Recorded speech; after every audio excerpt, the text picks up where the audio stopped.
Halo, Gusti. Oh, Selamat oke, pagi. baik. Selamat pagi Mas Gofur. Baik Ya. teman-teman, mari kita dengarkan opening speech dari Mas Gofur. Waktu dan jaringan kami persilahkan Mas. Oke, terima kasih. Assalamualaikum warahmatullahi wabarakatuh. Selamat pagi, salam sejahtera untuk kita semua, teman-teman baca Kainers dimanapun berada. Eh, Mohon maaf ya, suaranya agak bercampur dengan suara hujan, karena Jakarta sedang hujan. Pertama, marilah kita mengucapkan syukur kehadirat Allah Tuhan Yang Maha Kuasa. Eh, Pada hari ini kita semuanya masih diberikan kesehatan, masih diberikan umur yang panjang dan bisa mengikuti dan melaksanakan kegiatan kita sehari-hari. Semoga nikmat ini bisa menjadi sarana kebaikan sehingga kita bisa mendapatkan kebaikan-kebaikan berikutnya dari nikmat ini. Teman-teman Pojakaners yang saya cintai, kembali lagi bertemu dengan kami dalam kegiatan webinar yang hari ini kita mengambil tema lanjutan sebenarnya ya, lanjutan dari tema minggu lalu tentang pelaporan atau pengisian SPT tahunan melalui Cortex gitu ya. Kenapa ini kita laksanakan secara simultan? Karena memang ini kan sudah waktunya lapor SPT tahunan dan tahun ini kita melaporkan tahun 2025 itu sudah harus menggunakan Cortex gitu ya. Nah, karena yang lebih dulu jatuh tempo bulan Maret adalah orang pribadi, maka eh, Pajakin bersama dengan HIPMI Tech Center mengadakan webinar untuk pengisian SPT tahunan orang pribadi. Ya. Teman-teman Pajakaners yang mungkin minggu lalu atau 2 minggu yang lalu lah sudah ikut, kita sudah membahas tentang eh, orang pribadi ya. Dan saat ini kita akan lebih fokus ke orang pribadi non pegawai atau yang bukan karyawan atau kalaupun statusnya karyawan dia punya usaha lain gitu ya. Jadi sumber penghasilannya tidak hanya sebagai karyawan, tidak hanya sebagai PNS, tetapi juga punya sumber penghasilan lain. Misalnya ada usaha apa home industry misalnya atau dagang atau jasa begitu. Nah, itu termasuk yang nanti akan menjadi bahan diskusi kita, termasuk wajib pajak orang pribadi eh, yang berstatus sebagai tenaga ahli begitu ya. Oke, teman-teman Kejaganers, sebelum kita memulai webinar kita, sebelum masuk acara inti yang nanti akan dibawakan Mbak Kofifah, izinkan saya mewakili Pak Jakin menyampaikan sedikit perkenalan tentang Pak Jakin. Bagi yang sudah kenal, semoga semakin tahu dan dekat. Bagi yang belum, nanti bisa mencoba eh, download dan install aplikasi Pajakin. Kami sangat berharap teman-teman semuanya yang sebagai usernya Pajakin ini bisa memberikan input, memberikan masukan ke kami untuk pengembangan untuk development dari Pajakin ini. Jadi kira-kira aplikasi ini kurang seperti apa sih? Nah ini perlu nih ada inputan atau perlu ada masukan dari teman-teman Pajakiner semuanya yang hadir pada pagi hari ini. Pak Jakin, ini bisa teman-teman lihat juga nanti di selain di website kita, juga di aplikasi yang nanti bisa digunakan. Beberapa menu, Pak Jakin juga bisa membantu teman-teman untuk urusan-urusan pajak yang mungkin sifatnya minor, tidak terlalu mendalam. Juga bisa teman-teman gunakan aplikasi Pak Jakin ini untuk mendapatkan informasi atau pengetahuan tentang pajak. Oke, next Mas. Seperti biasa, kita memiliki visi misi untuk menjadi mitra bagi wajib pajak ya di dalam melakukan kewajiban perpajakannya. Baik dari sisi online service kita maupun offline, kita bangun, kita develop untuk bisa memenuhi kebutuhan dari wajib pajak. Gitu ya. Jadi tidak hanya di dalam melakukan kewajiban perpajakannya, tetapi juga di dalam eh, mendapatkan haknya. Karena seperti kita ketahui bahwa di dalam perpajakan pun wajib pajak juga memiliki hak.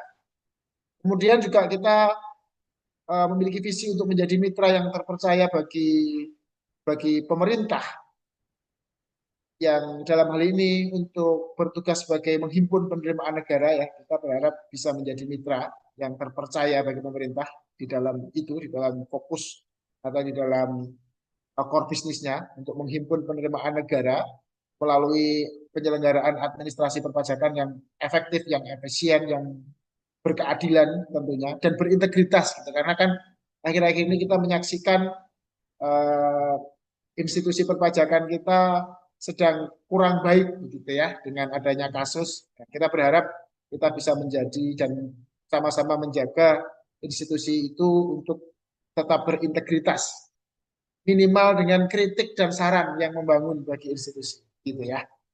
Berikutnya eh, untuk servis kami yang tadi sempat dijelaskan di video singkat kita ada layanan atau servis online yang bisa teman-teman pajakainer semua manfaatkan atau gunakan di aplikasi itu. Yang pertama ada menu konsultasi,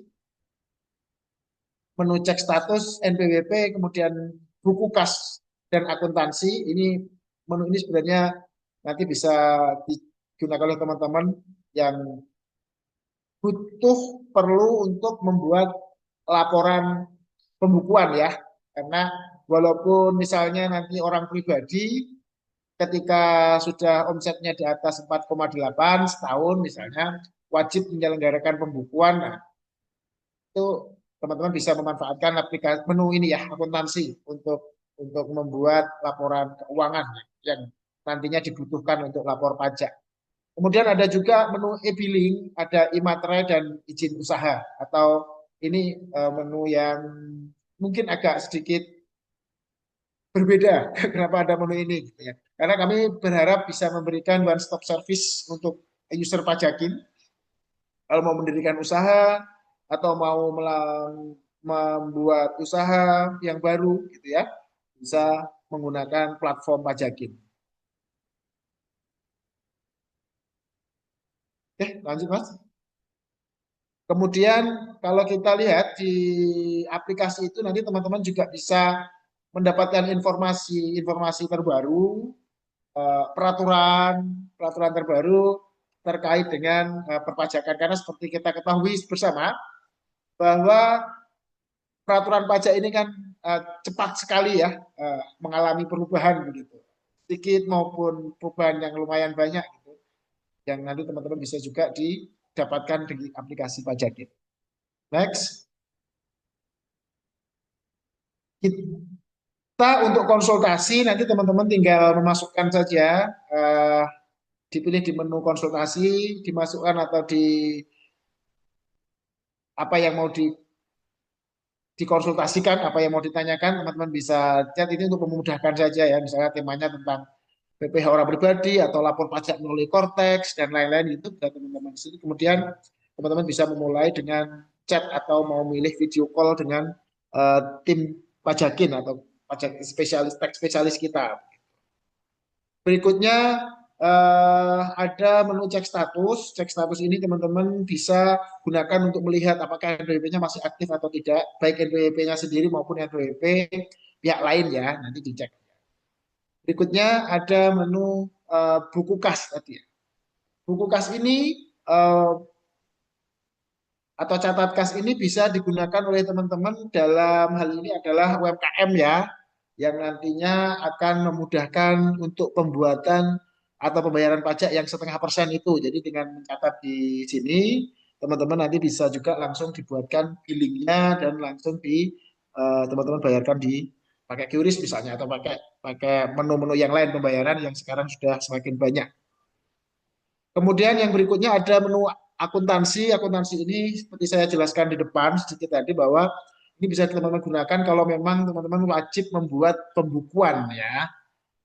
Ini yang lebih kompleks daripada catat kas tadi. Kalau catat kas mungkin hanya berkaitan dengan pelaporan atau ini ya pencatatan penerimaan dan pengeluaran. Tapi kalau akuntansi ini ini juga ada pencatatan tentang eh, aset gitu ya, karena memang laporan pajak itu minimal ada dua yang dilampirkan, yaitu laporan eh, laba rugi dan laporan posisi keuangan atau neraca. Sehingga kalau teman-teman masih eh, bingung, bisa gunakan menu akuntansi ini untuk memberikan kemudahan bagi teman-teman di dalam membuat laporan keuangan. Berikutnya ada e-billing yang ini sudah sangat familiar ya, karena memang kalau kita mau bayar pajak harus bikin billing. Nah, teman-teman juga bisa gunakan billing di fitur di pajakin ini. Berikutnya ada menu e-materai. E-materai ini teman-teman ketika memerlukan untuk dokumen-dokumen digital yang diperlukan untuk atau perlu ditempel dengan materai, misalnya dokumen perjanjian atau dokumen yang eh, apa penyerahan keuangan, masalah uang dan ada nilai uangnya yang dengan nilai tertentu dan wajib dengan materai. Nah, teman-teman bisa dapatkan juga e-materai ini di pajakin. Yang berikutnya ada menu izin usaha. Izin usaha tadi seperti saya sampaikan, teman-teman bisa gunakan atau bisa manfaatkan ketika teman-teman mau membuat usaha, baik itu PT perorangan, koperasi, CV dan lain-lain, maupun PT badan usaha juga bisa kami memberi nanti asistensi teman-teman di dalam pembuatan usaha tersebut. Oke, eh, untuk layanan-layanan lain kami senantiasa eh, lakukan pengembangan atau development atas fitur-fitur ini. Mudah-mudahan nanti semakin lengkap menu pajakin di online ini, dan masukan serta saran dari teman-teman pengguna atau user pajakin sehingga pajakin bisa semakin tumbuh dan berkembang sangat kami harapkan. Selanjutnya untuk layanan offline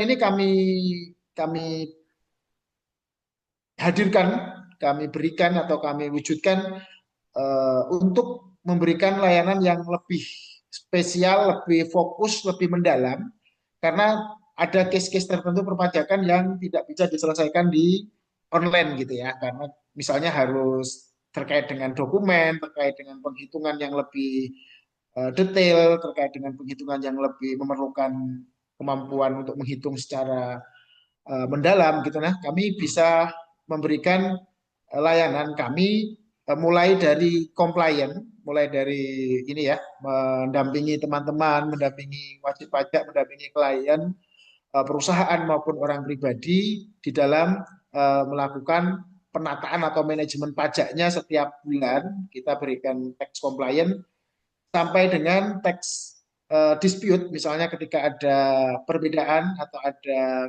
surat SP2DK maupun pemeriksaan dari kantor pajak, kami juga siap memberikan asistensi dan layanan kepada teman-teman untuk membantu supaya lebih baik dan bisa mendapatkan hasil yang kira-kira adil begitu ya. Jadi tidak memberatkan, tetapi juga berdasarkan dengan peraturan. Sampai dengan layanan pengajuan upaya hukum, misalnya keberatan, banding ke pengadilan pajak, bahkan peninjauan kembali ke Mahkamah Agung ketika kes-kesnya besar, tim Pajakin insya Allah kami siap memberikan pendampingan karena tim kami juga sudah mendapatkan izin kuasa hukum di pengadilan pajak. Termasuk layanan-layanan lain yang sifatnya mungkin tidak terlalu berat, misalnya tax advice, tax opinion dalam proses-proses due diligence dan lain sebagainya. Pak Jakin siap memberikan asistensi dan memberikan pendampingan kepada mas teman-teman user, teman-teman pajakaners untuk usahanya semakin baik dan semakin berkembang. Saya kira itu untuk pajakin. Mudah-mudahan teman-teman sebagai ekosistem pajakin, terima kasih kami ucapkan selama ini sudah menjadi bagian dari kami di dalam pengembangan dan di dalam pertumbuhan organisasi pajakin ini. Sekali lagi terima kasih untuk kegiatan webinar. Mudah-mudahan kegiatan webinar kita berjalan dengan lancar. Mbak Kofifa sudah siap ya dengan materinya. Mudah-mudahan teman-teman juga sudah siap untuk menerima hal-hal baru karena ini memang hal baru, Cortex, terutama terkait dengan pelaporan wajib pajak orang pribadi non pegawai begitu ya. Semoga mendapatkan pengetahuan baru, ilmu yang baru, dan nantinya teman-teman dengan mudah bisa menjalankan kewajibannya sebagai warga negara untuk melaporkan SPT tahunannya. Dari saya cukup sekian. Mohon maaf apabila ada kesalahan, mohon maaf apabila ada yang berlebih. Selamat mengikuti webinar. Sekali lagi, semoga sehat-sehat selalu dan sukses selalu dalam kegiatan atau di dalam pekerjaannya masing-masing. Assalamualaikum warahmatullahi wabarakatuh. Saya kembalikan ke Mas Gusti. Baik, terima kasih banyak Mas Gofur atas sambutan dan semangatnya yang luar biasa untuk kita semua. Semoga teman-teman semua bisa semakin mengenal pajakin lebih dalam dan pesan-pesan yang disampaikan bisa jadi motivasi buat kita untuk menjalani webinar hari ini dengan penuh semangat dan pastinya sangat antusias. Nah, sekarang kita masuk ke sesi utama yang pastinya udah ditunggu-tunggu, yaitu pemaparan materi dengan tema Panduan Pelaporan SPT Tahunan melalui Cortex untuk wajib pajak orang pribadi selain pegawai. Materi ini akan dibawakan langsung oleh narasumber kita yang luar biasa, yaitu Mbak Khofifa Oktavianto Saputri selaku Accounting and Tax Specialist dari Pajakin. Tapi sebelum mulai, saya mau ingatkan sekali lagi, jangan lupa untuk tetap stay sampai akhir acara, karena sistem kami akan mendeteksi kehadiran teman-teman sebagai salah satu syarat untuk mendapatkan e-sertifikat gratis hari ini. Jadi siapkan catatannya, relax, dan nikmati sesi serunya bareng Mbak Khofifa. Baik, sekarang kita masuk ke sesi materi utama. Yuk kita sapa dulu nih narasumber kita yang kelihatan semangat banget hari ini. Halo Mbak Khofifa. Halo Gusti, halo Bapak Ibu semuanya, selamat pagi. Oke, halo selamat pagi Mbak Khofifa. Apa kabarnya nih Mbak Khofifa? Alhamdulillah baik. Oke, Alhamdulillah. Oke, udah siap nih Mbak Khofifa buat sharing seputar pajak untuk kita semua? Pasti dong, udah siap. Oke, sebelum kita mulai acara intinya, boleh di-spill sedikit nggak sih Mbak kesalahan kecil yang sering dilakuin oleh wajib pajak saat pelaporan tuh biasanya apa sih Mbak? Oke, pertanyaannya bagus banget ya. Kalau misalkan dibilang kesalahan kecil, yang paling sering itu sebenarnya bukan soal hitung-hitungan yang rumit. Biasanya wajib pajak itu langsung fokus ke sistem pelaporannya, tapi lupa satu hal penting, yaitu penghasilannya masuk kategori apa. Karena kan ada penghasilan yang seharusnya final, ada yang tidak final. Atau ada juga nih yang berpikir, udah deh masukin dulu aja semuanya ke sistem, nanti biar sistem yang ngatur sendiri. Padahal ya, sistem perpajakan itu cuma sebagai alat bantu doang, tapi wajib pajak itu perlu memahami bagaimana cara pelaporan SPT yang benar. Seperti itu. Oke, tadi itu kesalahan kecil yang biasa dilakuin nih teman-teman. Semoga kedepannya nggak dilakuin lagi ya teman-teman. Oke, kalau begitu kita langsung saja ke pemaparan materi dari Mbak Khofifa. Waktu dan jaringan kami persilakan untuk Mbak Khofifa. Silakan Mbak.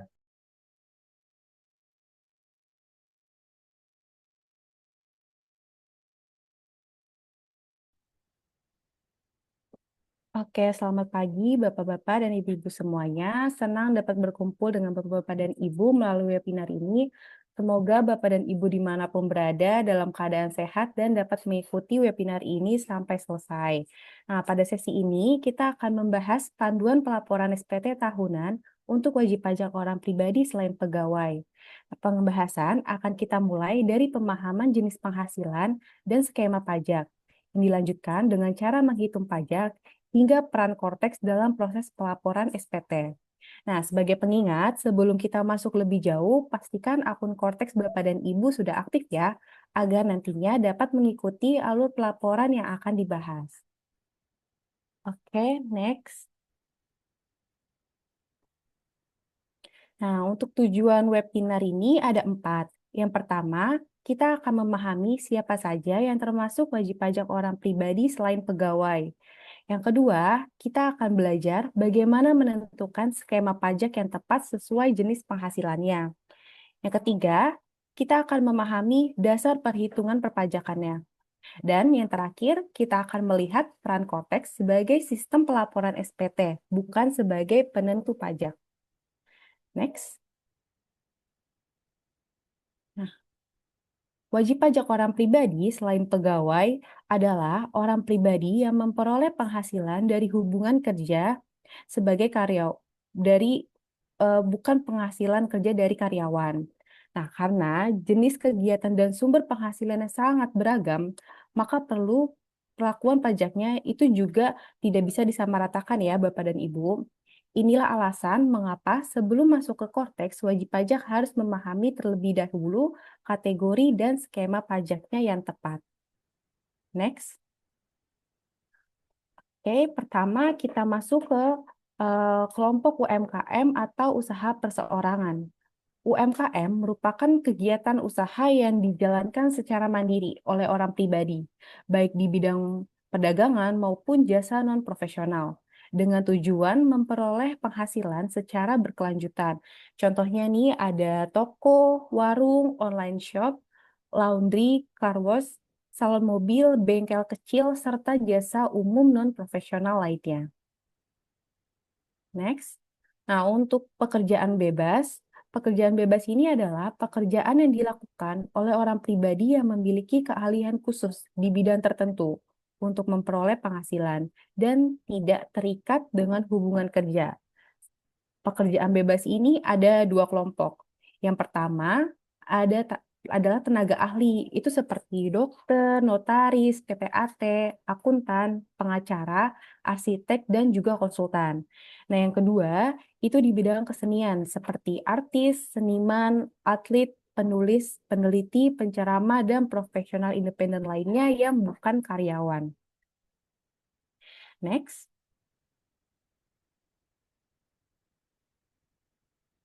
Oke, selanjutnya itu freelancer. Freelancer ini adalah orang pribadi yang bekerja secara mandiri dengan sistem proyek tanpa ikatan kerja tetap dan dapat memperoleh penghasilan dari satu atau lebih pemberi kerja. Walaupun sering disamakan dengan UMKM, secara pajak, freelancer ini nggak otomatis dianggap sebagai UMKM, terutama jika penghasilannya berasal dari jasa berbasis keahlian yang personal. Next. Oke, setelah kita memahami kategori wajib pajak orang pribadi selain pegawai, langkah berikutnya adalah kita dapat menentukan skema pajaknya yang tepat. Nah, flowchart yang tampil ini yang Bapak Ibu bisa lihat di layar, ini menunjukkan setiap kategori wajib pajak memiliki perlakuan pajak yang berbeda, tergantung jenis kegiatan dan omset usahanya. Nah, penentuan skema pajak inilah yang seharusnya dilakukan sebelum kita masuk pelaporan ke Korteks. Oke, next. Nah, sebelum masuk ke perhitungan pajak, kita perlu mencermati beberapa kesalahan yang sering banget terjadi di lapangan. Yang pertama, kesalahan yang paling umum itu menganggap semua UMKM otomatis dikenakan pajak final, tarifnya 0,5%. Nah, yang kedua, masih banyak yang mengira NPPN itu adalah tarif pajak. Ketiga, kesalahan lainnya itu adalah mencampur penghasilan final dan non-final, serta pencatatan atau pembukuan itu nggak sesuai dengan skema pajak. Nah, kesalahan-kesalahan ini memang sih terlihat sederhana, tapi dampaknya itu bisa membuat SPT yang kita laporkan itu tidak benar dan tidak sesuai dengan ketentuan perpajakan. Oke, next kita bahas satu-satu dari UMKM dan pekerja bebas dan freelancer. Yang pertama ini untuk UMKM. Skema UMKM ini ada 3. Bisa pakai tarif final UMKM yang 0,5%, atau NPPN dengan tarif pasal 17, dan juga pembukuan dengan tarif pasal 17. Namun perlu Bapak-bapak dan ibu-ibu ingat, untuk satu jenis penghasilan itu hanya boleh menggunakan satu skema pajak. Jadi kalau udah pakai yang final, itu nggak bisa pakai yang NPPN maupun yang pembukuan. Oke, next. Kita masuk ke skema yang pertama untuk tarif final UMKM sebesar 0,5%. Nah, skema ini berlaku bagi wajib pajak orang pribadi yang memiliki usaha atau pekerjaan bebas dengan peredaran brutonya itu kurang dari 4,8 M dalam 1 tahun. Nah, pajaknya itu dihitung langsung dari omset. Jadi, misalkan omsetnya itu dalam 1 tahun 3 miliar. Nah, perhitungannya langsung dari omset 3 miliar tersebut dikali dengan tarif 0,5%. Sifatnya itu final, tidak menggunakan PTKP, dan berlaku maksimal itu 7 tahun. Digunakannya untuk orang pribadi. Nah, ketentuan ini diatur dalam PP nomor 55 tahun 2022. Oke, next. Ini ada ilustrasi kasus untuk tarif final 0,5%. Di sini kondisinya itu Tuan A, warga negara Indonesia, PTKP-nya TK0, untuk tahun bukunya Januari sampai dengan Desember.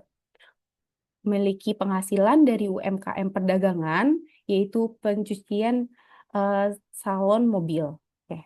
Metode administrasinya pasti pencatatan ya, Bapak Ibu, kalau misalkan menggunakan tarif final 0,5%. Di sini Tuan A memiliki peredaran brutonya itu 4 miliar. Jadi 4 miliar langsung dikalikan dengan tarif 0,5%, hasilnya 20 juta. Itu untuk PPh terutangnya. Oke, next. Kita lanjut ke skema yang kedua, yaitu menggunakan norma perhitungan penghasilan neto atau NPPN. Nah, dalam skema ini, penghasilan neto dihitung dari omset dikalikan dengan persentase norma. Skema ini itu tidak bersifat final, bisa dikurangi dengan PTKP dan dikenakan tarif progresif pasal 17. Perlu kita garis bawahi ya, Bapak-bapak dan Ibu-ibu, bahwa NPPN ini bukan tarif pajak, melainkan alat untuk menentukan penghasilan neto. Oke, next kita lanjut ke ilustrasi kasus untuk skema NPPN ini. Di sini karena tadi sumber penghasilannya itu salon mobil dengan kode KLU-nya itu 45202, sesuai dengan peraturan Menteri Keuangan ya, tarif NPPN-nya itu sebesar 20%. Jadi penghasilan brutonya tadi yang 4 miliar dikali dengan 20%. Nah, 20%-nya itu tarif persentase. Dapatlah nilai 800 juta. 800 jutanya ini NPPN ya. 800 jutanya ini NPPN, penghasilan netonya. Kemudian dikurangi dengan PTKP. Tadi kan status PTKP-nya TK0. Berarti 800 juta itu dikurangi dengan 54 juta, dapatlah PKP-nya 746 juta. PKP ini kemudian dikalikan dengan tarif progresif pasal 17 dan PPh terutangnya itu sebesar 167.800.000. Oke, next. Nah, untuk skema yang ketiga, yaitu pembukuan, dalam skema ini pajak dihitung berdasarkan laba bersih real yang tercantum dalam laporan keuangan. Skema ini menggunakan tarif progresif pasal 17 dan paling mencerminkan kondisi usaha yang sebenarnya. Karena di skema ini tuh peredaran bruto yang kita peroleh itu bisa dikurangi dengan biaya-biaya. Jadi benar-benar laba bersihnya itu mencerminkan nilai real yang kita dapatkan. Next.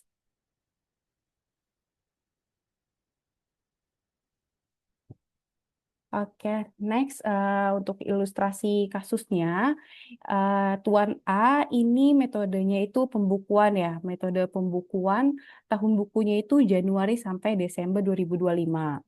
Omsetnya itu setahun 4 miliar, total biaya usahanya sebesar 2,2 miliar.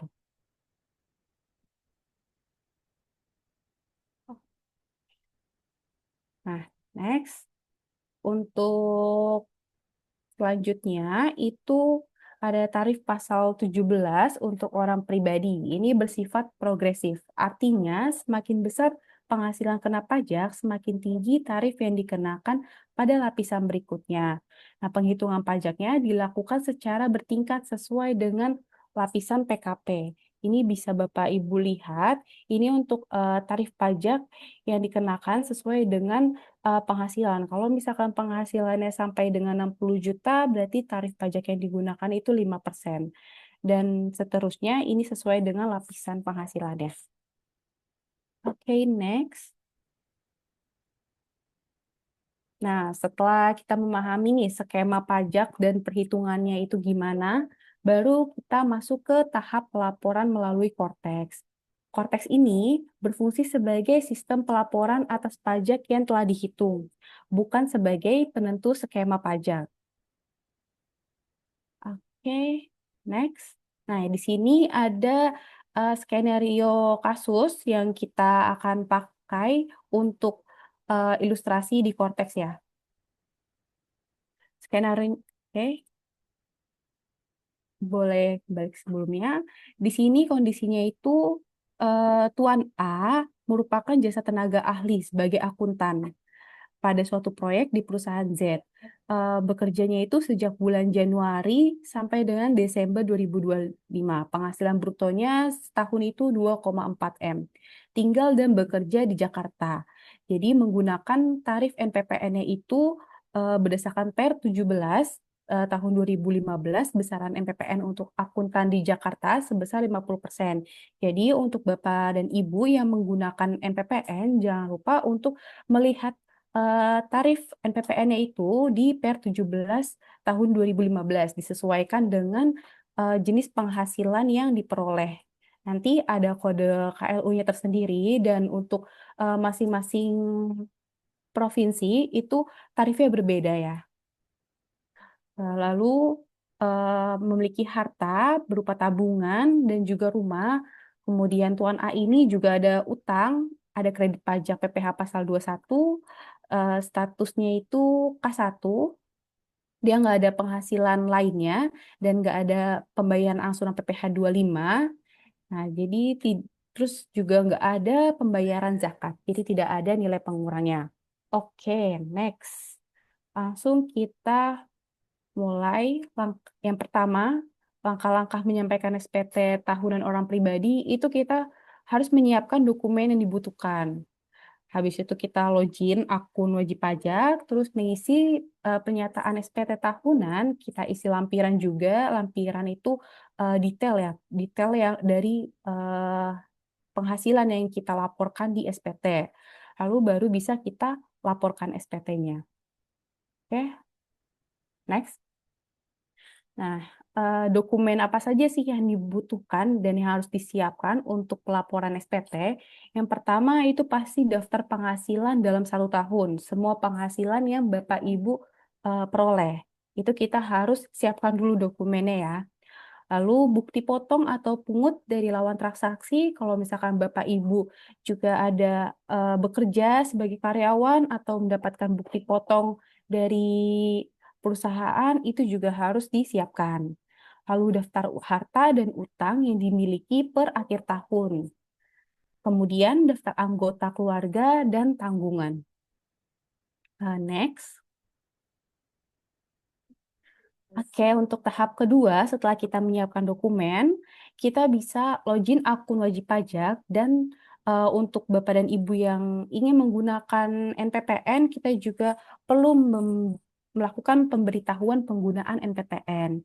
Nah, di sini bisa Bapak dan Ibu lihat di layar untuk halaman login di Cortex, itu yang pertama kita masukkan ID pengguna yang diisi dengan NIK Bapak dan Ibu, kemudian masukkan kata sandinya dan pilih bahasa, lalu masukkan kode keamanan dan login. Next, setelah login, kita buat dulu nih NPPN ya, pemberitahuan penggunaan NPPN untuk Bapak dan Ibu yang ingin menggunakan tarif NPPN. Itu menunya ada di layanan wajib pajak, lalu bisa pilih ke layanan administrasi dan buat permohonan layanan administrasi. Next. Setelah buat layanan permohonan administrasi, akan muncul tampilan seperti ini Bapak dan Ibu. Bapak dan Ibu bisa pilih ke dokumen pemberitahuan penggunaan NPPN dan pembukuan stelsel kas. Oke. Oke, next. Setelah diklik, simpan, lalu kita bisa diarahkan untuk ke detail kasus seperti ini, untuk alur kasusnya ini. Pada halaman detail kasus ini terdapat nomor kasus atas permohonan pemberitahuan penggunaan MPPN yang telah Bapak Ibu ajukan. Next. Nah, setelah itu, untuk memantau kasus permohonan NPPN yang sudah kita ajukan, itu kita bisa klik di portal saya, lalu pilih menu kasus saya. Nanti tampilannya akan seperti ini. Oke, coba di next. Nah, ini kalau misalkan sudah klik di kasus saya, ini akan muncul pop-up seperti ini untuk pemberitahuan penggunaan MPPN, apakah sudah disetujui oleh KPP atau belum. Oke, next. Nah, kalau misalkan sudah disetujui oleh KPP, kita bisa lihat status fasilitas pemberitahuan penggunaan MPPN. Dapat juga dilihat pada modul portal saya, balik ke portal saya lagi, terus menu profil saya, menu profil saya langsung ke tab fasilitas aktif. Nah, di tab fasilitas aktif ini merupakan daftar fasilitas yang aktif eh, telah diajukan oleh Bapak dan Ibu dan yang sudah disetujui oleh KPP ya. Lalu eh, selanjutnya itu kalau misalkan kita sudah selesai membuat dokumen pemberitahuan penggunaan MPPN, kita bisa langsung pembuatan konsep SPT.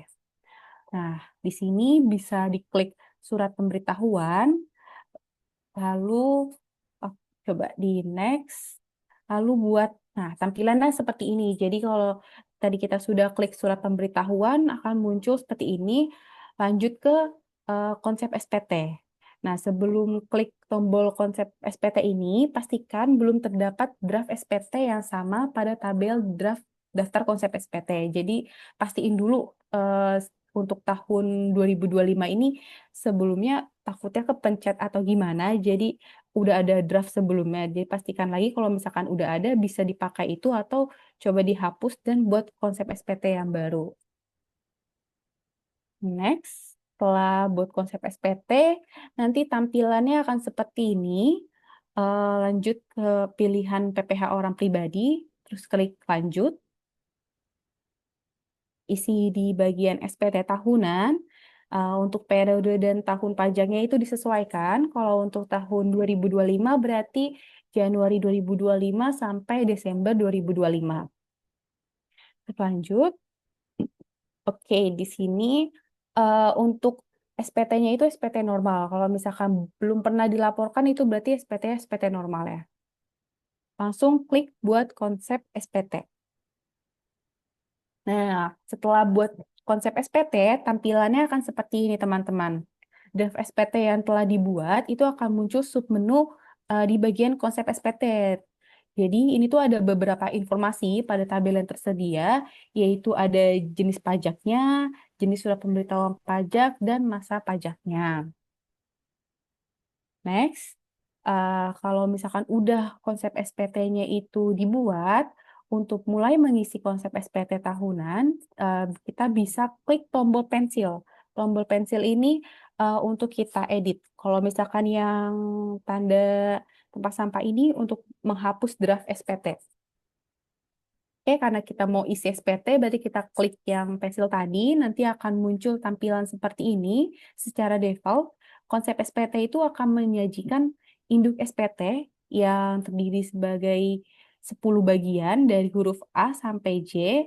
Lalu ada lampiran satu, lampiran satunya itu nanti kita akan input harta, utang, daftar anggota keluarga, dan juga penghasilan neto dalam negeri dari pekerjaan.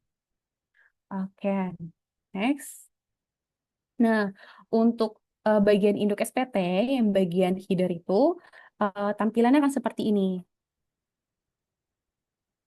Tampilannya akan seperti ini. Ini kan ada pilihan sumber penghasilan ya. Sumber penghasilannya itu bisa dipilih. Ada kegiatan usaha, ada pekerjaan, sama pekerjaan bebas. Kalau misalkan Bapak dan Ibu kegiatan usaha UMKM, bisa diklik checklist yang kegiatan usahanya. Tapi kalau misalkan punya lebih dari satu penghasilan, itu juga bisa di checklist misalkan kegiatan usaha dengan pekerjaan. Jadi bisa di checklistnya itu dua. Nah, terus di bagian atas ini ada metodenya. Metodenya itu pembukuan atau pencatatan. Bisa disesuaikan saja apakah Bapak dan Ibu menggunakan pencatatan atau menggunakan pembukuan. Oke, next. Untuk kasus Tuan A tadi, yang skenario Tuan A tadi, itu kan Tuan A hanya sebagai pekerja bebas ya, tenaga ahli di bidang akuntan. Nah, berarti di sini saya hanya memilih sumber penghasilannya itu dari pekerjaan bebas. Dan metodenya itu Tuan A pencatatan, berarti saya pilih pencatatan. Kalau misalkan sudah kita isi sumber penghasilan dan metodenya itu apa, baru kita posting SPT. Nah, posting SPT ini untuk menampilkan data perpajakan berupa harta, utang, daftar anggota keluarga, dan bukti potong PPh, serta pembayaran dan lain-lainnya terkait dengan informasi perpajakan. Nah, next, untuk kalau sudah kita isi header di induk tadi, kita lanjut ke bagian yang identitas wajib pajak. Identitas wajib pajak ini ada beberapa kolom yang sudah terisi otomatis. Itu seperti jenis ID-nya dan NIK-nya itu sudah terisi otomatis ya, teman-teman. Oke, next, selanjutnya itu kalau misalkan identitas wajib pajak sudah kita isi semuanya dengan lengkap, bagian selanjutnya ada ikhtisar penghasilan neto. Di sini ada pilihan, beberapa pilihan terkait dengan penghasilan yang diterima oleh Bapak dan Ibu.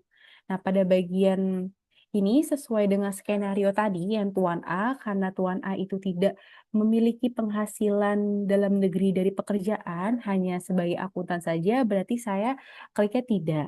Kalau misalkan Bapak dan Ibu punya penghasilan dari pekerjaan, bekerja di suatu perusahaan, itu bisa diklik ya. Nah, selanjutnya, apakah Anda menerima penghasilan dalam negeri dari usaha dan atau pekerjaan bebas? Itu bisa klik ya, karena kan tadi kalau si Tuan A itu sebagai akuntan ya. Oke, nah selanjutnya ini ada apakah Anda termasuk wajib pajak orang pribadi yang memiliki peredaran bruto tertentu atau orang pribadi pengusaha tertentu, WPO, PPT?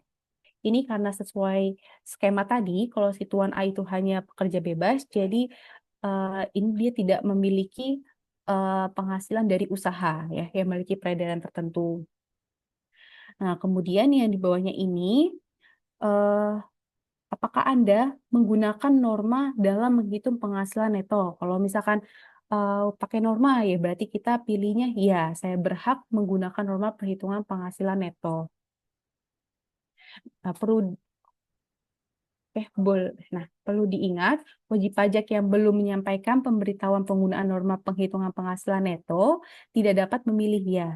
Ya, saya berhak menggunakan MPPN karena kan belum ada surat pemberitahuannya. Oh ya, saya informasikan kalau untuk pemberitahuan penggunaan NPPN itu, Bapak dan Ibu bisa mengajukan paling lama 3 bulan di tahun berjalan. Jadi misalkan untuk SPT tahun 2025, seharusnya itu NPPN sudah diberitahukan maksimal tanggal 31 Maret tahun 2025. Jadi sesuai dengan tahun pajak berjalannya ya. Nah, untuk kalau misalkan sekarang nih tahun 2026 rencananya mau pakai NPPN. Berarti Bapak dan Ibu bisa mengajukan penggunaan NPPN maksimal 31 Maret tahun 2026. Oke. Selanjutnya ada kolom apakah Anda menerima penghasilan dalam negeri lainnya? Kalau misalkan kasus yang Tuan A ini kan tidak ya, tidak ada penghasilan lainnya karena hanya dari satu sumber penghasilan saja. Terus, apakah Anda menerima penghasilan dari luar negeri? Itu juga tidak. Nanti disesuaikan saja pengisiannya dengan kondisi Bapak atau Ibu. apakah punya penghasilan dalam negeri lainnya atau tidak, dan ada penghasilan dari luar negeri atau tidak. Oke. Selanjutnya, masuk ke perhitungan pajak terutang. Nah, di sini penghasilan neto setahun itu akan terisi otomatis. Jadi tadi yang sudah dimasukkan nilainya itu akan terisi otomatis yang penghasilan neto ini. Lalu eh, untuk yang nomor 3 ini, apakah terdapat pengurangan penghasilan neto seperti kompensasi kerugian atau zakat, itu bisa disesuaikan saja, pilih ya atau tidak. Kemudian penghasilan neto setelah pengurang penghasilan neto itu terisi otomatis setelah dikurangi oleh pengurang zakat atau lainnya. Next. Kemudian ada bagian PTKP diisi sesuai dengan kondisi Bapak dan Ibu. Kalau di sini kita tuliskan sebagai K1 karena tadi Tuan A itu kan kawin dengan tanggungan satu orang ya. Lalu penghasilan terutang akan terisi otomatis yang merupakan hasil perkalian tarif PPh dengan penghasilan kena pajak. Kemudian untuk apakah terdapat pengurangan PPh terutang, kalau misalkan ada tinggal diklik ya atau tidak, itu silakan bisa lanjut ke pertanyaan berikutnya. Kemudian PPh terutang setelah pengurangan PPh terutang akan terisi otomatis yang merupakan hasil perhitungan dari nomor 7 dan nomor 8. Next. Oke, setelah itu kita masuk ke bagian kredit pajak. Di sini, apakah terdapat PPh yang telah dipotong atau dipungut oleh pihak lain? Kalau misalkan Bapak Ibu dapat nih bukti potong dari perusahaan atau dari tempat Bapak Ibu bekerja, berarti di sini bisa diklik ya. Nanti untuk nilainya akan terisi otomatis, jadi akan dialihkan ke lampiran 1 bagian E. Nanti di situ kita tulis dan input detail-detail bukti potong apa saja nih yang kita dapat selama 1 tahun. Kemudian ada angsuran PPh pasal 25, yaitu angsuran yang kita bayarkan sendiri. Lalu ada STP PPh pasal 25, kalau misalkan ada keterlambatan ya dari Ibu. Kemudian pertanyaan selanjutnya, apakah Anda menerima pengembalian atau pengurangan kredit PPh luar negeri yang telah dikreditkan? Kalau misalkan nggak ada, berarti tinggal diklik tidak aja. Oke, lanjut ke bagian berikutnya, yaitu PPh kurang atau lebih dibayar. Nah, PPh kurang bayar ini akan terisi otomatis yang merupakan hasil perhitungan dari bagian-bagian sebelumnya. Kemudian untuk yang poin 27 ini itu otomatis terisi tidak karena skenario-nya tadi ya, Tuan A itu tidak memiliki surat keputusan persetujuan untuk pengangsuran atau penundaan pembayaran pajak. Nah, untuk selanjutnya itu PPh yang masih harus dibayar itu juga akan terisi otomatis di perhitungan korteksnya. Next. Oke, selanjutnya masuk ke bagian pembetulan dan permohonan pengembalian PPh lebih bayar. Untuk bagian pembetulan ini diisi kalau misalkan memang status SPT tahunannya itu adalah pembetulan. Kalau misalkan status SPT-nya itu normal, ini tidak terisi ya, tidak otomatis terisi. Nah, terus di bagian G itu dilengkapi jika status SPT tahunan PPh lebih bayar dan mengajukan pengembalian PPh lebih bayar. Sesuai dengan kasus tadi yang Tuan A itu ini kita lewati karena Tuan A kan tidak ada SPT pembetulan, ini masih SPT normal dan juga tidak ada nilai SPT lebih bayarnya. Next. Nah, kemudian bagian selanjutnya itu ada angsuran PPh pasal 25 tahun pajak berikutnya. Nah, di sini sesuai skenario tadi, pilih tidak karena Tuan A ini tidak menerima penghasilan teratur. Kemudian, apakah Anda menyusun perhitungan tersendiri untuk angsuran PPh pasal 25? Itu juga tidak. Lalu, apakah Anda membayar angsuran PPh pasal 25? Karena tadi Tuan A itu tidak membayar PPh 25 ya, nggak ada angsurannya, maka kita bisa klik tidak. Di sini kondisinya, kalau misalkan hasil perhitungan dari PPh terutang Bapak dan Ibu ada kurang bayar, maka kalau Bapak Ibu ingin melakukan angsuran PPh pasal 25 untuk setiap bulannya, itu bisa diklik ya. Bisa diklik ya, nanti akan terisi otomatis juga untuk dari kurang bayarnya itu akan terlihat eh, angsurannya itu berapa untuk setiap bulannya karena kan dibagi dengan 12 bulan ya Bapak dan Ibu. Kecuali kalau misalkan untuk angsuran 25-nya Bapak dan Ibu ada perhitungan tersendiri. Nantinya perhitungan tersendiri itu akan dilampirkan juga dalam pelaporan SPT. Next. Oke, untuk bagian selanjutnya itu adalah ada pernyataan transaksi lainnya. Di sini eh, ada harta pada akhir tahun pajak, itu kita nanti isi detail harta yang dimiliki, lalu utang itu juga nanti ada list utangnya. Kemudian apakah Anda menerima penghasilan yang dikenakan pajak bersifat final? Ini disesuaikan saja. Kalau misalkan Bapak dan Ibu ada penghasilan yang bersifat final, itu bisa diklik ya. Nanti akan ada pop-up bar untuk detail penghasilan finalnya. Penghasilan final itu bisa seperti penghasilan sewa ya, sewa rumah atau bangunan, dan juga penghasilan misalkan ada penghasilan bunga deposito. Itu, seperti itu contohnya. Kemudian, apakah Anda melaporkan biaya penyusutan dan atau amortisasi fiskal? Ini tuh biasanya untuk skema yang dipakai itu pembukuan. Karena kan kalau pembukuan itu ada biaya-biayanya ya, termasuk biaya penyusutan juga. Ini bisa disesuaikan saja dengan kondisi Bapak atau Ibu. Kemudian, oke, selanjutnya itu eh, apakah Anda menerima dividen? Ini juga disesuaikan saja dengan kondisinya. Kalau misalkan menerima dividen bisa diklik ya. Kalau enggak, kita klik tidak aja. Oke, next. Untuk bagian selanjutnya. Oke, next. Oke.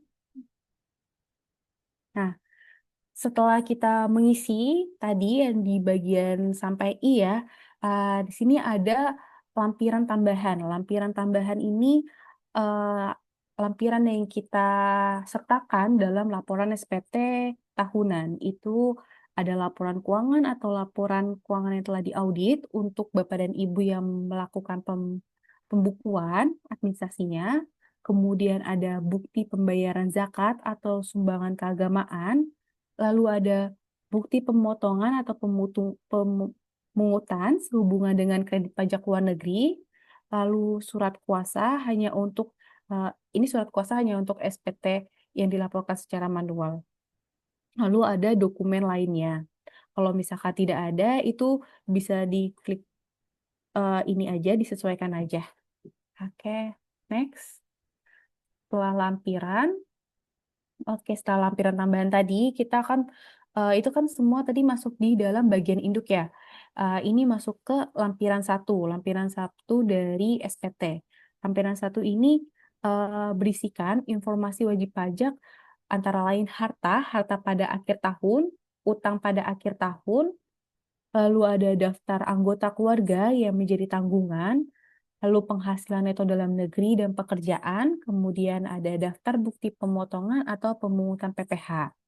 Nah, untuk lampiran SPT tahunan, PPh wajib pajak orang pribadi yang wajib diisi oleh semua wajib pajak orang pribadi itu adalah lampiran satu, yang bagian A itu harta pada akhir tahun. Itu wajib diisi ya Bapak dan Ibu.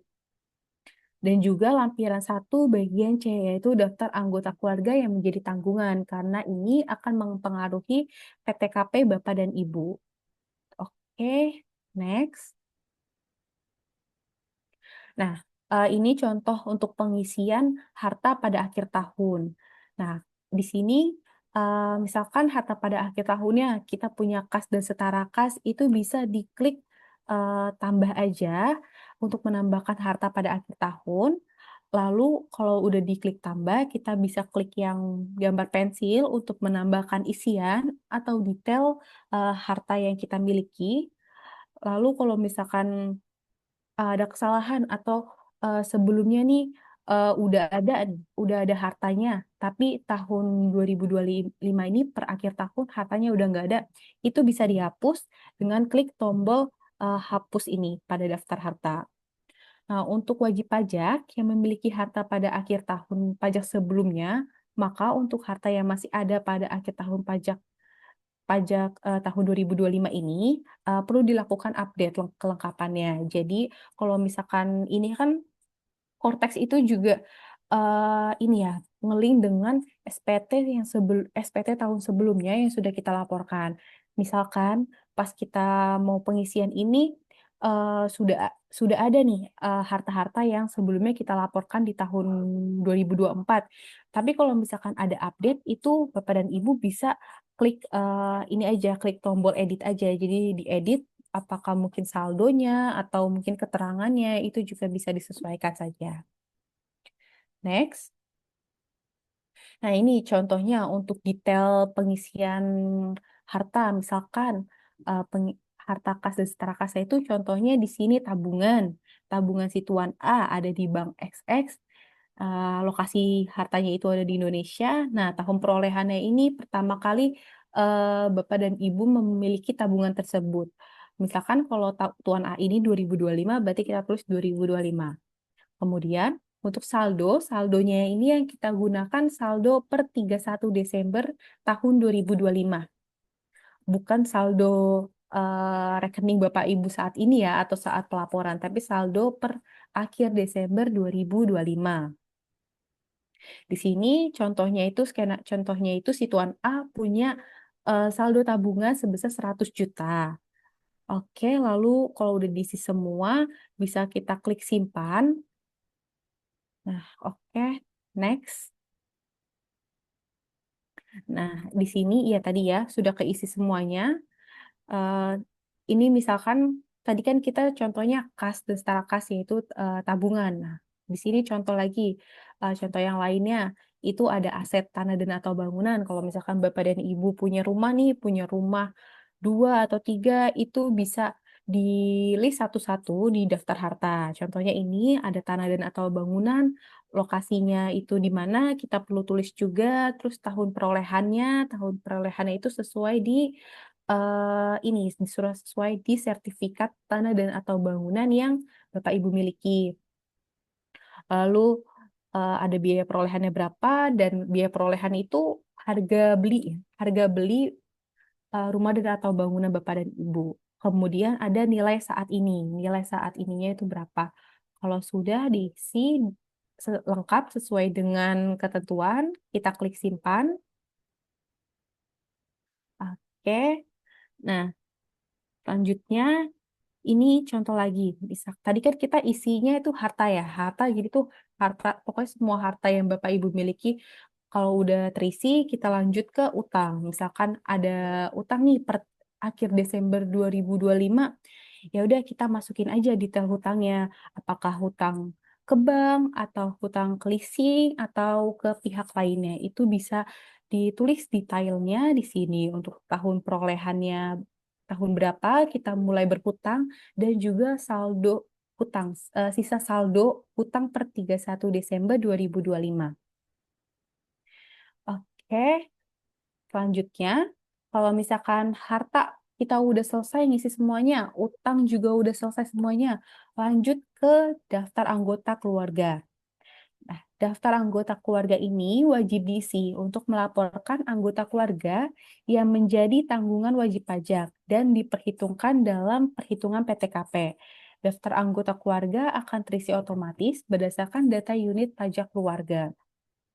Nah, kalau misalkan statusnya si Tuan A ini, tadi kan PTKP-nya K1 ya, berarti Tuan A ini sudah menikah, jadi Tuan A ini masukin istrinya sebagai anggota keluarganya dan juga satu tanggungan lainnya.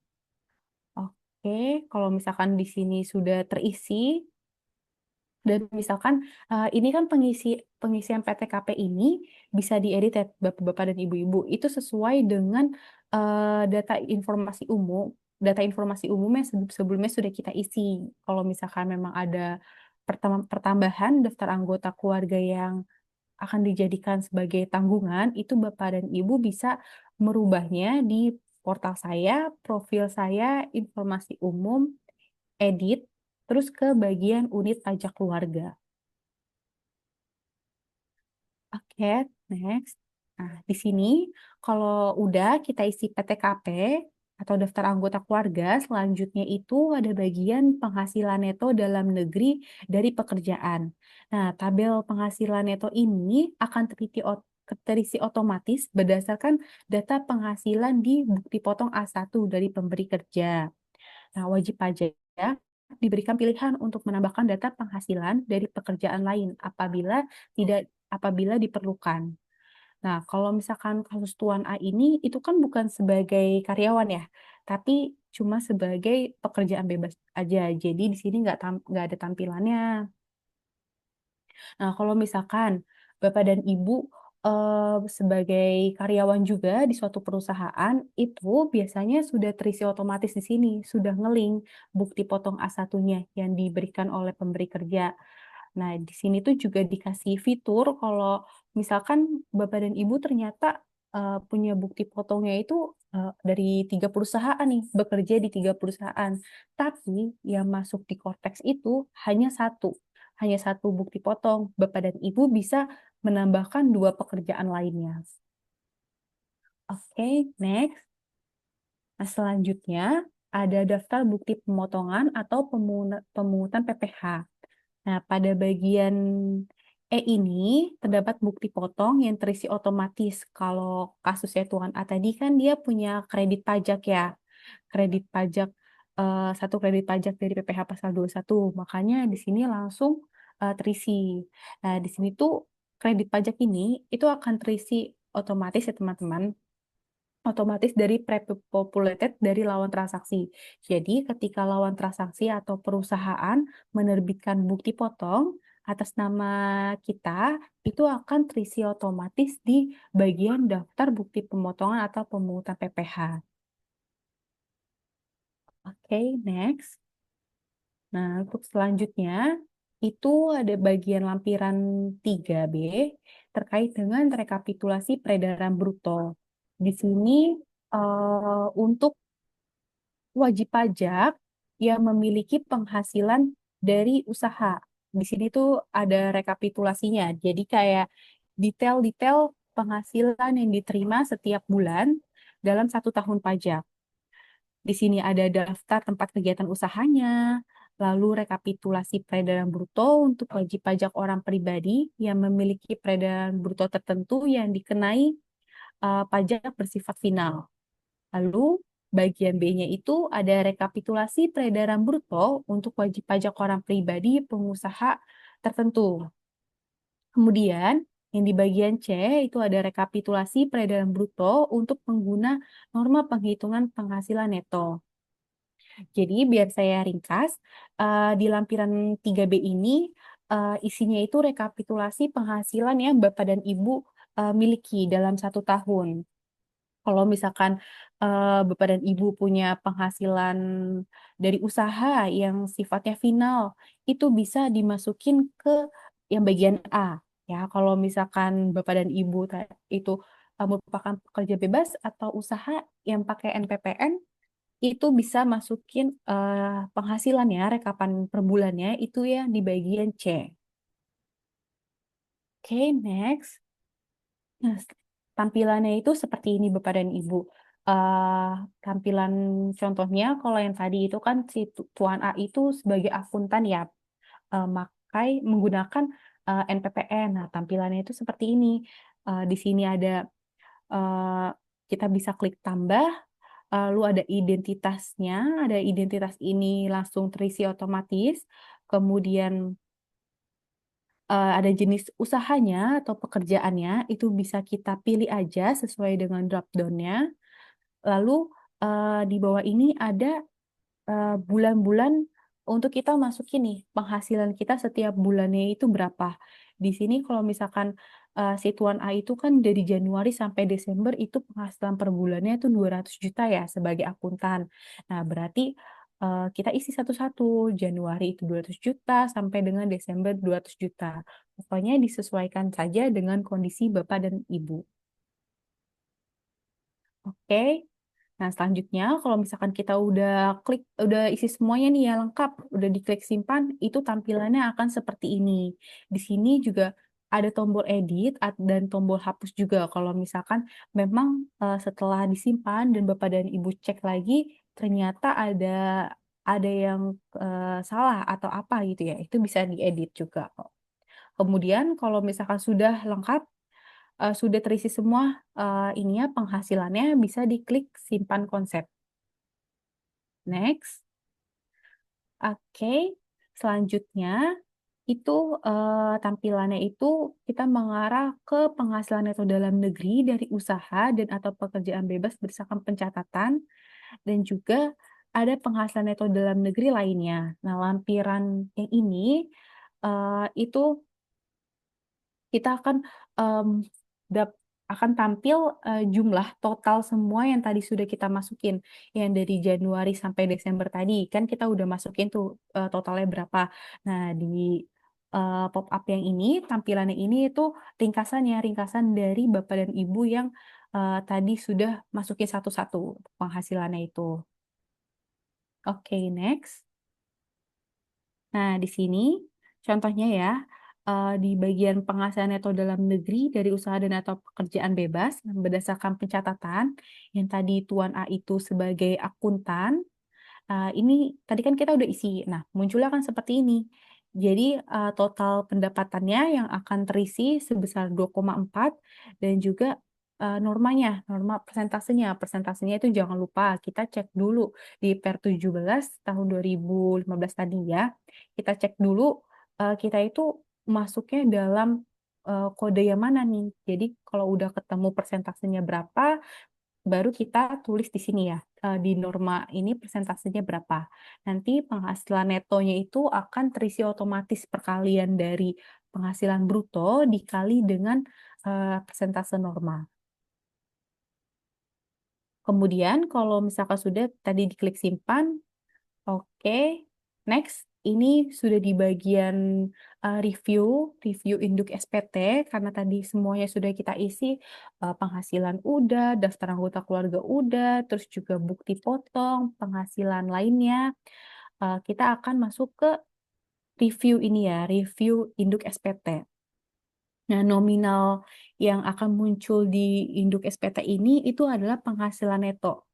Penghasilan neto kalau misalkan tadi si Tuan A-nya itu tadi kan ketemu penghasilan netonya itu setelah dikali dengan persentase norma itu kan 1,2 ya. Itu nanti akan terisi otomatis di sini Bapak dan Ibu. Next. Selanjutnya pada induk SPT ini di bagian C itu masuk ke perhitungan pajak terutang. Nominalnya yang diisikan ini pada lampiran akan terisi otomatis. Jadi sebenarnya kalau misalkan pengisian SPT itu kita perlu mengisinya itu yang lampiran-lampiran yang detail-detailnya. Kalau misalkan di bagian induknya itu udah langsung terisi otomatis dari detail-detail yang kita masukkan sebelumnya. Jadi di sini itu kita cuma perlu mereview, kita ngecek nih totalnya itu sudah sama atau belum. Kalau misalkan Bapak dan Ibu melihat ada yang kurang, sepertinya kayak hitungannya salah nih, itu Bapak dan Ibu bisa balik lagi ke lampiran atau detail di formulir-formulir sebelumnya yang sudah diisi. Dicek lagi apakah memang ada angka yang salah dimasukkan atau ada keterangan yang kurang dimasukkan. Oke, next. Kalau misalkan itu sudah masih di bagian review induk SPT, itu nanti akan ada bagian kredit pajak. Itu nominal kredit pajak yang akan terisi otomatis dari yang sebelumnya kita sudah isi. Bukti potong yang kita terima selama 1 tahun itu nanti akan totalnya akan langsung masuk ke bagian D ini, di bagian kredit pajak. Nah, kemudian di bagian E itu ada kurang atau lebih bayar. Nah, di sini PPh-nya itu adalah nilai PPh yang harus dilunasi wajib pajak.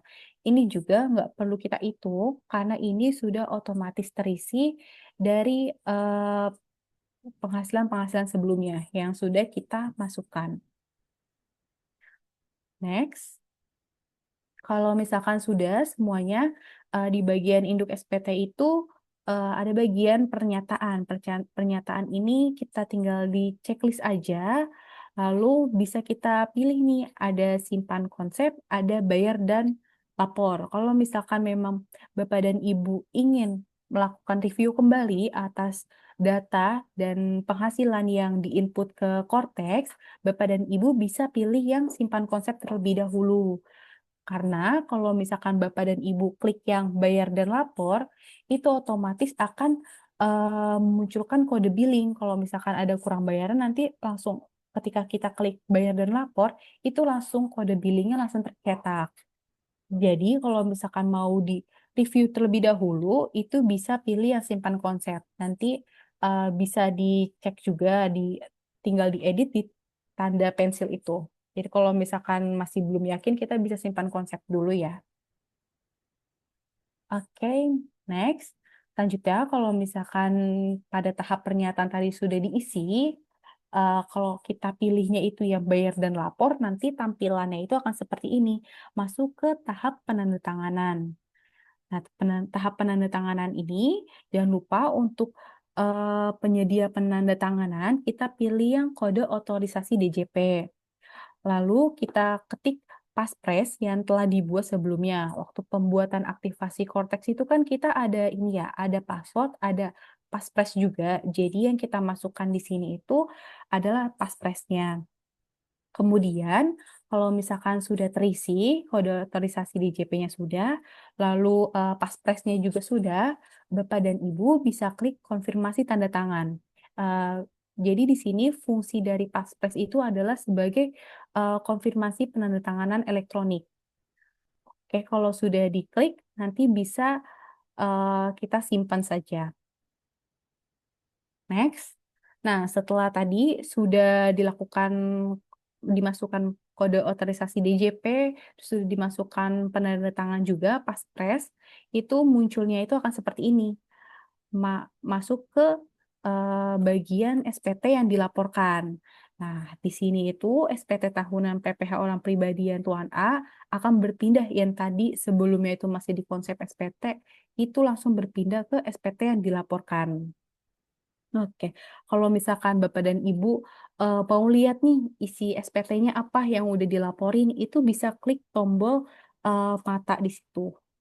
Lalu kalau misalkan mau mengunduh bukti penerimaan elektronik, bisa diklik yang tanda unduh. Namun ya, kalau misalkan di Cortex ini ada beberapa bukti penerimaan itu yang langsung kekirimnya itu di email kita, bukan langsung ke download dari sistem Cortex itu. Kemudian untuk yang untuk yang icon merah itu untuk mencetak halaman induk SPT yang telah dilaporkan.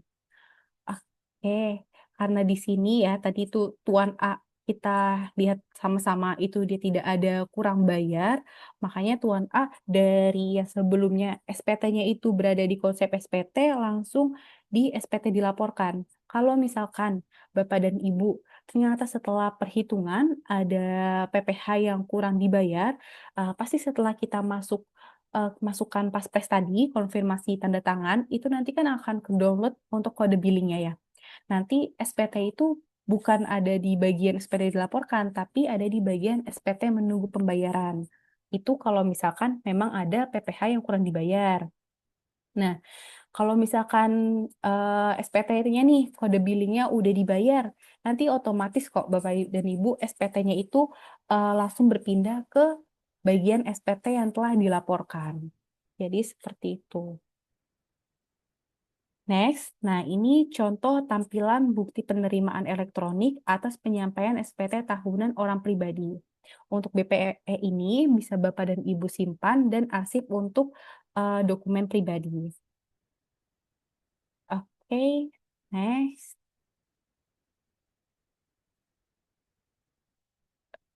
Oke, terima kasih atas perhatian dan partisipasinya dalam webinar hari ini. Semoga materi yang kami sampaikan bisa bermanfaat bagi kita semua. Nah, untuk Bapak-Bapak dan Ibu-Ibu, supaya tetap update nih dengan peraturan perpajakan dan informasi terbaru, itu jangan lupa untuk mengikuti media sosial kami di @pajakin dan bisa follow IG kami juga ya. Oke, sekali lagi terima kasih dan sampai jumpa di kesempatan berikutnya. Oke, terima kasih Mbak Khofifa atas penjelasannya yang super insightful dan mudah banget dipahami. Rasanya jadi makin tercerahkan dan makin paham nih terkait panduan pelaporan SPT tahunan melalui Cortex untuk wajib pajak orang pribadi selain pegawai. Oke, sebelum kita masuk ke sesi kuis, saya ingin menyampaikan hal yang penting nih, teman-teman. Jika teman-teman merasa materi hari ini bermanfaat dan membuka wawasan baru, kami ingin meminta dukungan dari teman-teman semua untuk memberikan review bintang 5 di App Store atau Play Store aplikasi kami. Kenapa sih harus memberikan review bintang 5 di app maupun Play Store kami? Karena ulasan positif dari teman-teman akan membantu aplikasi kami lebih dikenal banyak orang. Nah, kalau makin banyak yang tahu dan pakai, otomatis kami jadi makin semangat dan bisa lebih sering lagi mengadakan webinar-webinar gratis dan berbobot seperti ini. Linknya sudah dibantu share oleh admin di kolom chat ya. Kami berikan waktu 1 menit untuk teman-teman mengisi review tersebut.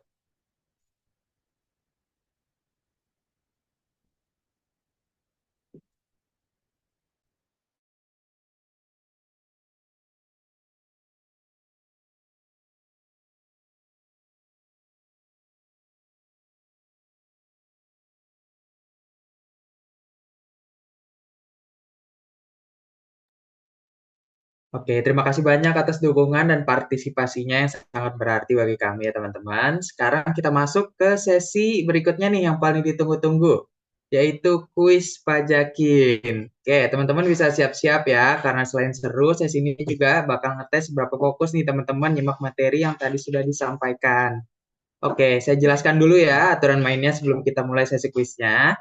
Sabar dulu ya teman-teman. Setelah saya hitung mundur, silakan langsung klik fitur raise hand di Zoom. Peserta tercepat yang raise hand akan saya pilih untuk menjawab pertanyaan. Tapi ingat ya teman-teman, kalau ada yang raise hand duluan sebelum saya selesai hitung mundurnya nih, otomatis gugur. Jadi tolong sedikit lebih sabar ya. Oke, semuanya udah siap? Boleh turun dulu ya teman-teman, karena belum dihitung nih. Kita kita mulai ya. 3, 2, 1. Oke, boleh di raise hand.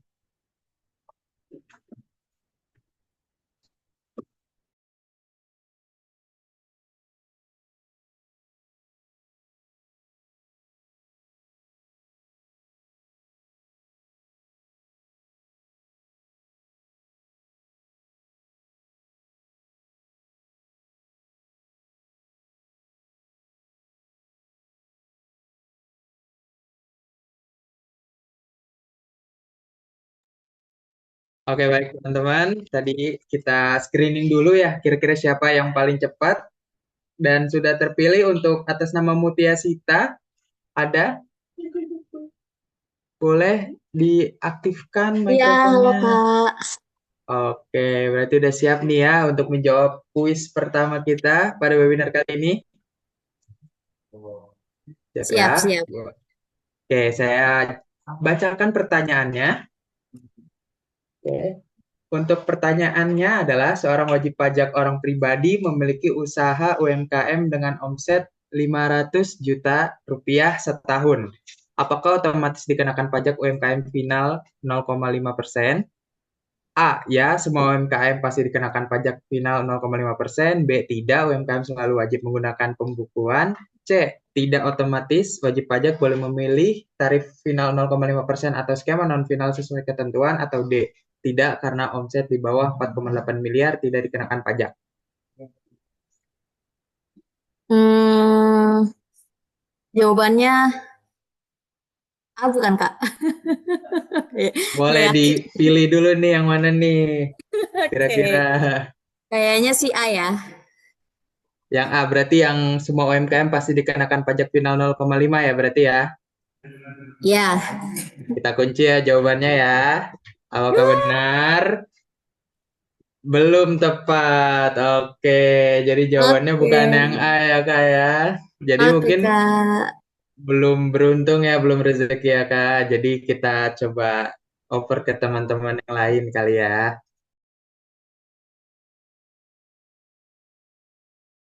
Oke. Oke, karena tadi masih belum tepat nih jawaban dari kakaknya, kita lanjut lagi nih teman-teman. Masih di kuis yang sama ya. Kita turunkan dulu teman-teman fitur resennya ya. Oke, kita mulai ya. Sabar teman-teman ya, belum dihitung. Tunggu dulu. Siap ya? 3, 2, 1. Oke, sebentar ya teman-teman. Supaya adil kita coba screening dulu oleh tim kami.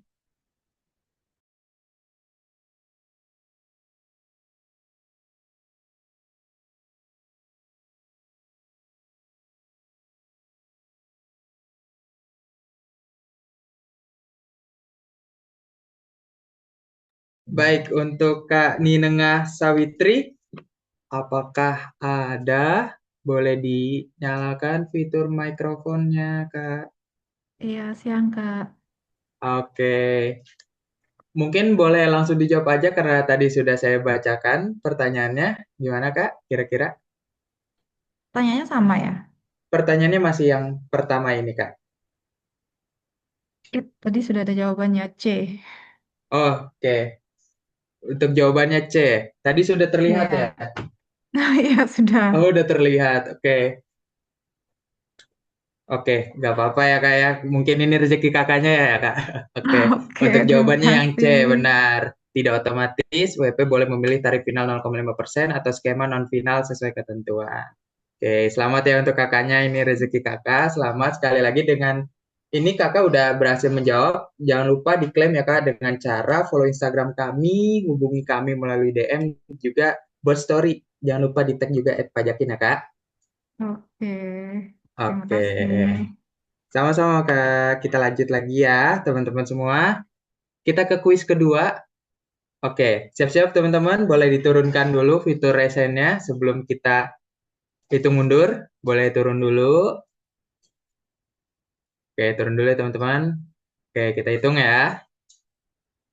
3, 2, 1. Oke, kita coba screening dulu, kita cek dulu ya teman-teman. Mohon ditunggu sebentar agar tim kami lihat dulu nih siapa yang udah resen duluan. Kita cek dulu ya, tunggu sebentar.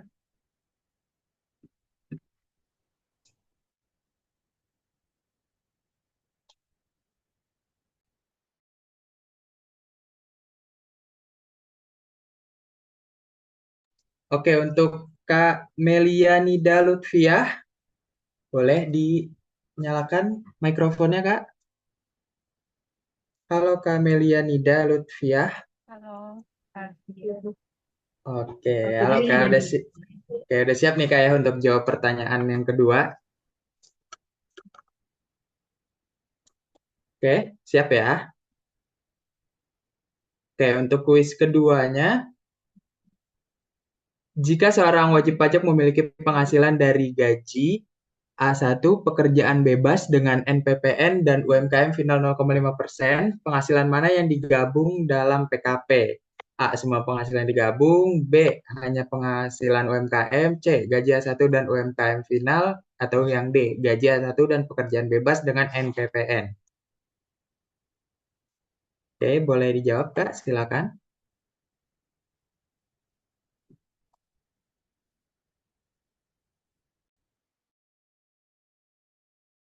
Halo Kak, Kak Melianida.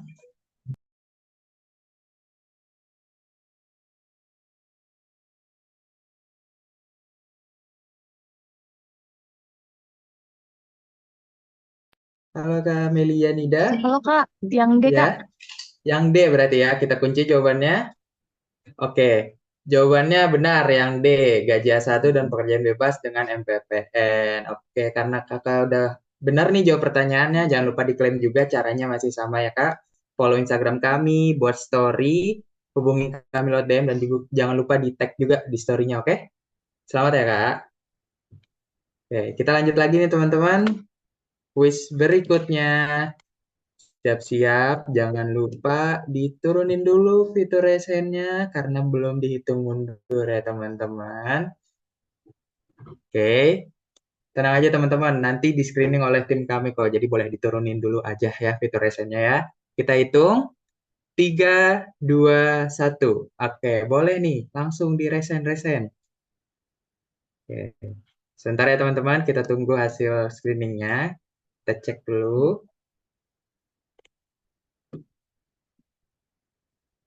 Oke, sebentar ya teman-teman.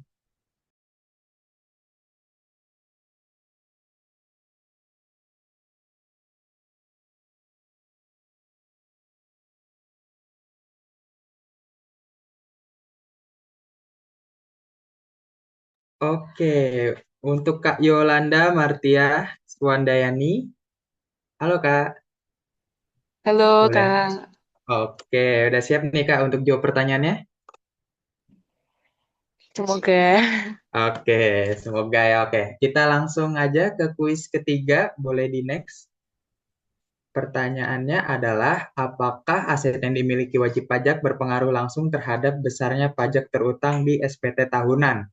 A. Ya, semakin besar aset, semakin besar pajaknya. B. Tidak, aset tidak perlu dilaporkan. Atau yang C. Tidak, tetapi aset wajib dilaporkan sebagai uji kewajaran penghasilan. Atau yang D. Ya, aset otomatis dikenakan pajak tahunan. Yang mana Kak kira-kira boleh jawab? yang C Kak. Yang C, yakin? Yakin nggak? Kita Semoga. kunci ya. Oke, kita kunci jawabannya yang C. Dan ya, jawabannya betul Kak, yang C. Tidak, tetapi aset wajib dilaporkan sebagai uji kewajaran penghasilan. Selamat ya Kak, sudah berhasil menjawab pertanyaannya. Jangan lupa diklaim juga, caranya masih sama Kak, yaitu follow Instagram kami @pajakin, buat story, dan jangan lupa di tag kami ya Kak. Oke, selamat ya Kak, sekali lagi. Oke, untuk teman-teman semua, untuk sesi kuisnya sudah berakhir, teman-teman. Terima kasih banyak semua yang udah semangat banget ikut menjawab pertanyaan tadi. Selamat juga saya ucapkan pada tadi yang dari awal ada Kak Ninengah Sawitri, Kamelia Nida Lutfia, dan Kak Yolanda Martia Swandayani karena udah berhasil menjawab pertanyaan di kuis tadi. Untuk para pemenang jangan lupa diklaim ya caranya, yaitu follow Instagram @pajakin, jangan lupa di-follow dulu, terus dibuat Story, dan jangan lupa di-tag. Oke, teman-teman. Sekali lagi selamat untuk para pemenang. Nah, sekarang kita lanjut ke sesi berikutnya nih, teman-teman. Kita ke sesi tanya jawab. Oke. Sebelumnya terima kasih juga kepada teman-teman yang udah aktif kirim pertanyaan lewat link yang sudah kami sediakan tadi ya, teman-teman. Oke, jadi tanpa berlama-lama lagi, kita langsung bacakan aja nih ya untuk pertanyaan pertama.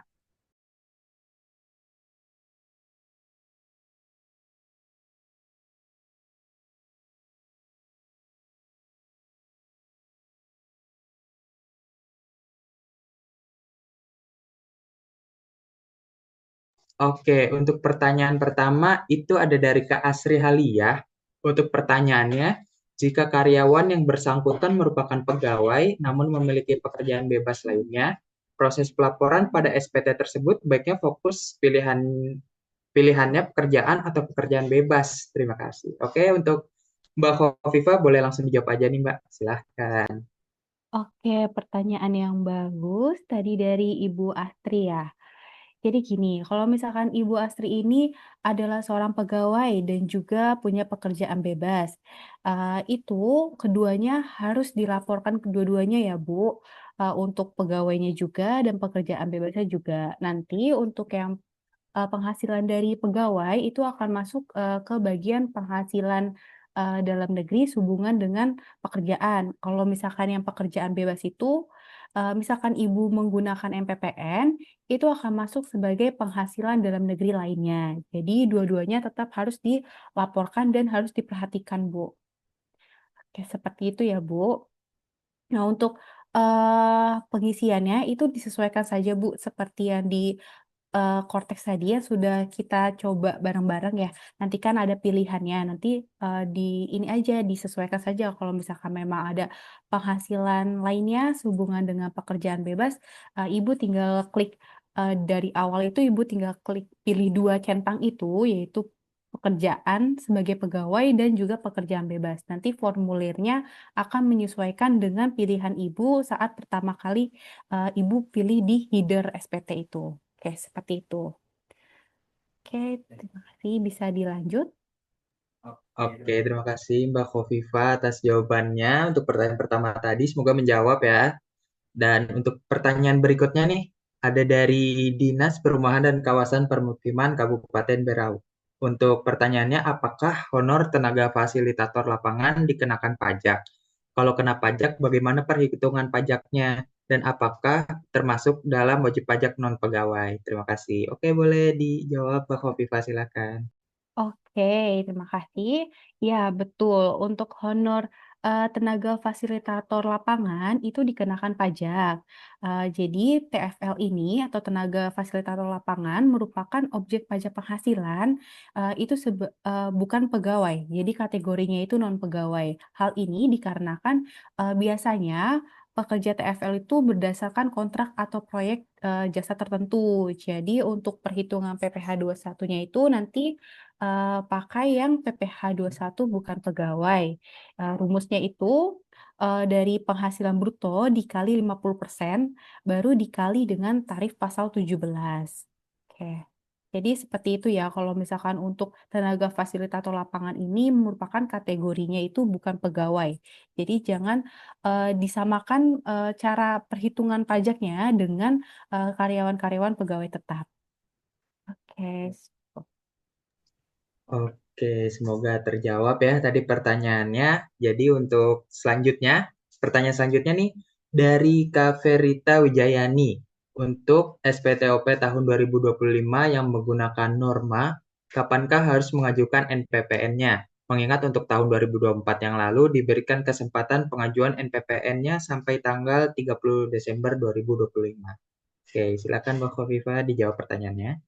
Ya, oke. Untuk penggunaan MPPN ini sesuai dengan ketentuan, normalnya itu pemberitahuan penggunaan MPPN harus disampaikan paling lambat 3 bulan sejak awal tahun pajak, yaitu maksimal sampai dengan tanggal 31 Maret 2026 ya, kalau misalkan untuk tahun pajak 2026. Tapi kalau untuk tahun pajak yang 2025 itu berarti 31 Maret 2025 itu harus sudah dilaporkan pemberitahuan NPPN-nya. Nah, apabila pemberitahuan NPPN ini tidak disampaikan atau telat nih nyampeinnya, maka wajib pajak itu dianggap memilih skema perhitungannya dengan pembukuan dan tidak dapat menggunakan NPPN untuk tahun pajak 2025. Oke, kalau misalkan untuk tahun pajak 2024 kemarin memang ada special case ya, karena masih transisi implementasi dari DJP online dan juga Cortex, maka DJP itu menerapkan pemberitahuan kalau misalkan pemberitahuan MPPN itu diperpanjang hingga 31 Desember 2025. Jadi, relaksasi ini itu bersifatnya itu khusus untuk tahun pajak 2024 dan tidak mengubah ketentuan normal yang berlaku untuk tahun pajak berikutnya. Oke, seperti itu. Ibu Verita Wijayani ya. Oke, kepada Mbak Khofifa terima kasih banyak atas jawabannya, super jelas dan mudah dipahami. Semoga menjawab ya teman-teman yang tadi udah bertanya. Dan kita sudah ada di penghujung acara, nggak terasa banget ya waktu kita udah hampir habis. Tapi tenang aja teman-teman, buat pertanyaan yang tadi belum sempat terjawab, nanti akan kami bahas di Instagram @pajakin. Jadi pastikan udah follow, biar nggak ketinggalan update dan pembahasan serunya ya teman-teman. Nah, kalau teman-teman masih punya pertanyaan yang lebih detail atau ingin lebih diskusi, kita sangat terbuka banget nih teman-teman. Silakan langsung konsultasi melalui aplikasi maupun website Pajakin.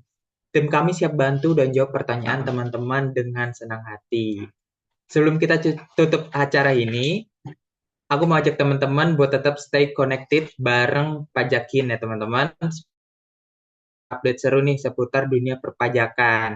Oke, yuk kita semua follow nih platform-platform dari Pajakin. Yang pertama tuh ada Instagram @pajakin. Kamu bisa dapetin kalau mau melihat sisi seru dari tim kita di balik layar, teman-teman bisa ke @live@pajakin, dijamin seru-seru nih teman-teman, boleh dicek-cek ya.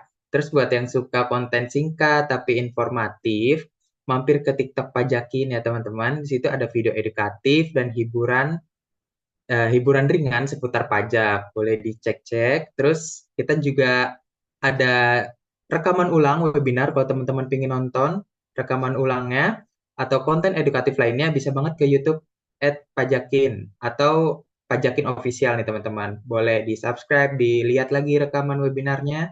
Terus juga kita ada YouTube Lapak Pajak, tempatnya podcast dan obrolan santai tapi berbobot tentang pajak. Oke, terus yang terakhir nih teman-teman, jangan lupa juga untuk kunjungi website Pajakin. Di sana ada artikel dan berita pajak terkini yang bisa bantu kamu tetap up to date. Oke, jadi jangan lupa ya teman-teman di-follow, di-subscribe, dicek. Jangan sampai ketinggalan event dari Pajakin berikutnya. Oke, sekarang kita sudah benar-benar di penghujung acara. Terima kasih sebesar-besarnya untuk seluruh peserta yang sudah meluangkan waktu dan tetap stay sampai akhir webinar. Kalian luar biasa.